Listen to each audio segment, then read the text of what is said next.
నమస్తే, మీరు చూస్తున్న పీవీఆర్ న్యూస్. నేను మీ పీవీఆర్ అది. ఇప్పుడే అందిన వార్త చూద్దాం. మాచర్ల పట్టణ పురపాలక సంఘం 1, 15, 21 వార్డుల్లోని వైసీపీ కౌన్సిలర్లు టీడీపీలో చేరారు.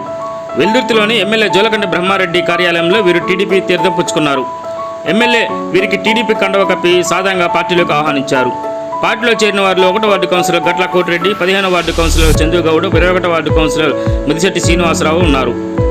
మాజీ market yard chairman Yaganti Mallikarjunarao Madar Sahib సమక్షంలో వీరు టీడీపీలోకి చేరారు. వారు మాట్లాడుతూ పట్టణ అభివృద్ధి కోసం ఎమ్మెల్యే బ్రహ్మారెడ్డి ఆశయానికి ఆకర్షించబడి వైసీపీని వీడి టీడీపీలో చేరినట్టు వారు తెలిపారు. ఇప్పటికే 11 మంది వైసీపీ కౌన్సిలర్లు ఆ పార్టీని వీడి టీడీపీలోకి చేరారు. మరో 3 ఈ కోవలోకి చేరడంతో టీడీపీ కోర్ 14 చేరింది.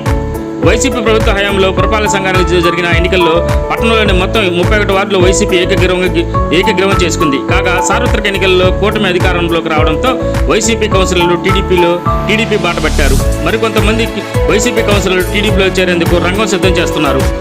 దీంతో కౌన్సిలర్ల సంఖ్య గణనీయంగా పెరిగి మున్సిపల్ చైర్మన్ సీట్ను దక్కించుకునే అవకాశం మెండుగా ఉంది. ప్రజల సమస్యలపై నిరంతరం గలమెత్తుతున్న పీవీఆర్ న్యూస్ తెలుగు 4వ వార్షికోత్సవం శుభాకాంక్షలు తెలియజేస్తున్న ఏపీఓ టి నాగశ్రీనివాసరావు, మాచర్ల.